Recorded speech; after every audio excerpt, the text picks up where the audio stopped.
So what happens when musicians make horror movies? Monster Dog. Monster Dog happens.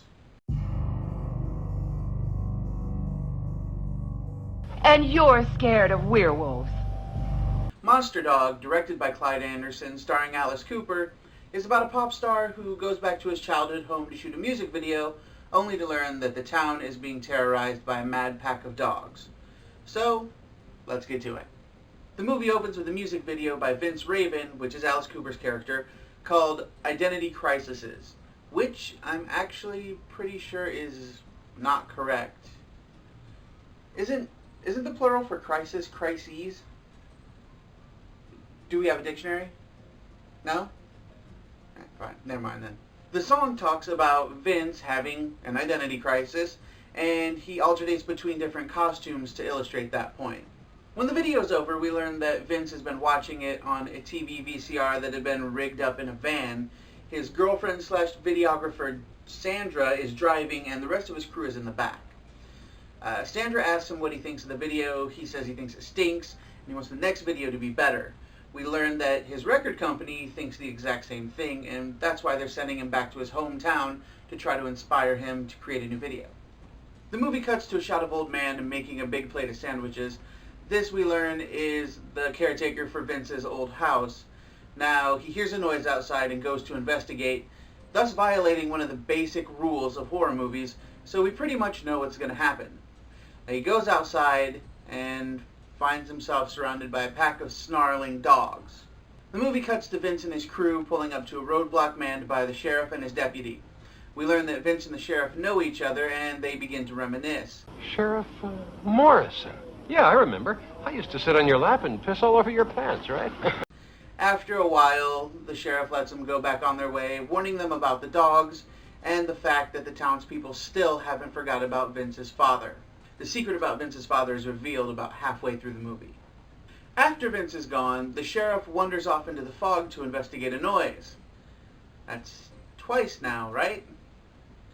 So, after the sheriff doesn't come back for a while, the deputy wanders off into the fog. Seriously. So, the deputy wanders off into the fog and trips over the sheriff's torn up, gross body laying there in the darkness. And, of course, what happens next? Something comes out of the fog and kills the deputy too. Further down the road, a dog runs out in front of Vince's van. They pull over to check on it, see that it's still alive, but it's suffering, so Vince puts it out of its misery by bashing its head with a rock. Just then, a creepy bloody old guy comes out of nowhere and starts this crazy monologue about how the moon is full and all of them are going to die. Vince tries to talk to the old man, but he runs off back into the woods, so Vince and Sandra decide to run off into the dark, foggy woods to look for him. Why do people keep going into the dark, foggy woods? This is day one stuff, people. So, they wander off into the woods to look for the old man, and they don't find the old man, but they hear a noise off in the distance, so they go to look at that noise, and, well, there's something big and snarly and scary in the darkness, and they run away, get back in the van, and drive off as fast as they can. But by the time they reach Vince's old home, they've convinced themselves that it was just their imaginations. So that's about 20 minutes into the movie, and as always, you know what that means. Before we jump in, there's a couple things you should know about this movie. The director's name is Clyde Anderson. Doesn't sound familiar? That's because it's a fake. His real name is Claudio Fragasso. And if you don't know that name, try Drake Floyd, because that's the name he directed Troll 2 with. That's right, the guy responsible for Troll 2 is also responsible for this movie. He's also directed movies under the name Claude Fragas, Claudio Sansevero, and Werner Knox.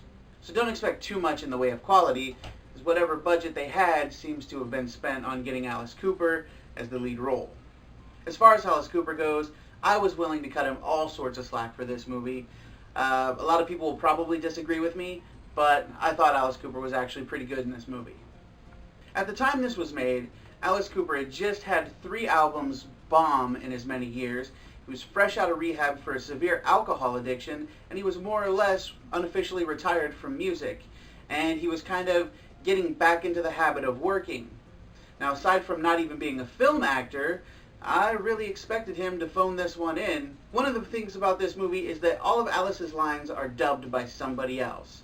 Now, I think that if it had been Alice's voice along with his acting, it may have felt more natural, but then it would have been weird to have Alice's lines be the only ones that weren't dubbed. The rest of the cast actually had their voices dubbed as well, and the reason for that, I think, might be that the movie was shot in Spain. The entire crew were all Spanish or Italian, so probably the only native English speaker would have been Alice. So the English that they're speaking in the movie probably wasn't up to par, so they just dubbed everybody and called it a day. If you watch closely, you can see that they're clearly speaking English. The lips match up to what you're hearing, except that sometimes they have weird, unnatural pauses. Like they don't know how the line's supposed to be delivered. There are some things I feel, I sense them. Almost in a Shatner sort of way. Plus, there's plenty of unnatural monologue that doesn't work. Now you've done it. Can you feel the wind? The wind is lifting the fog and blowing away the clouds. So, where does this movie go right? Well, I'm glad you asked. Throughout the movie, we get flashes of the monster dog, and we know it's just a cheesy rubber suit, so they keep it in the darkness or obscured it in some way, and don't really show it too much, and it actually becomes creepy and fairly effective.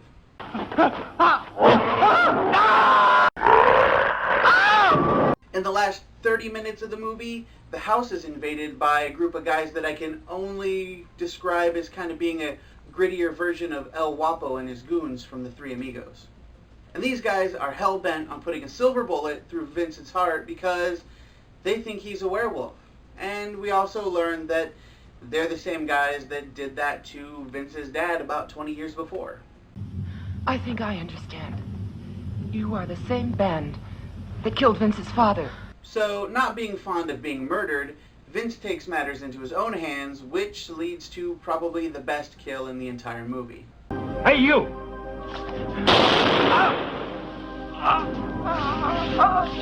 In the end, Vince is actually bitten by the monster dog and transforms into a werewolf. Finally. So, of course, the monster dog before was a cheesy rubber suit. We kind of know that this is going to be a cheesy rubber deal, and they were wise enough not to show a whole lot of it. There's a few shots, but really, we get to watch the horror unfold on Sandra's face as she's witnessing it, and that works much more beautifully than it would if they would have just focused on the cheap rubber mask that they were using. This movie catches a lot of flack for being low budget and cheesy, but if the rumors are to be believed, this was originally intended for a Philippines audience only and wasn't even supposed to be released in the US or anywhere else. So, I don't know if that has something to do with it or not. And anyway, at least it didn't end up like Troll 2 would. I don't even know what happened there. This movie is definitely worth a watch if you're an Alice Cooper fan, and even if you're not an Alice Cooper fan, it's still worth a watch. And like I always say, if you haven't seen it, go see it. If you have seen it, watch it again, because it's good. That's it for this video. If you like this video, hit the like button. If you want to see more of these videos, hit the subscribe button. And if you'd like to own this movie, you can go ahead and click the link in the description to take you to my website where you can find an Amazon link for it.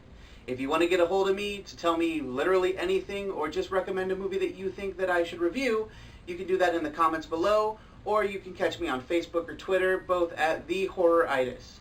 So until next time, I'm Dustin. This was Horroritis. Thanks for watching.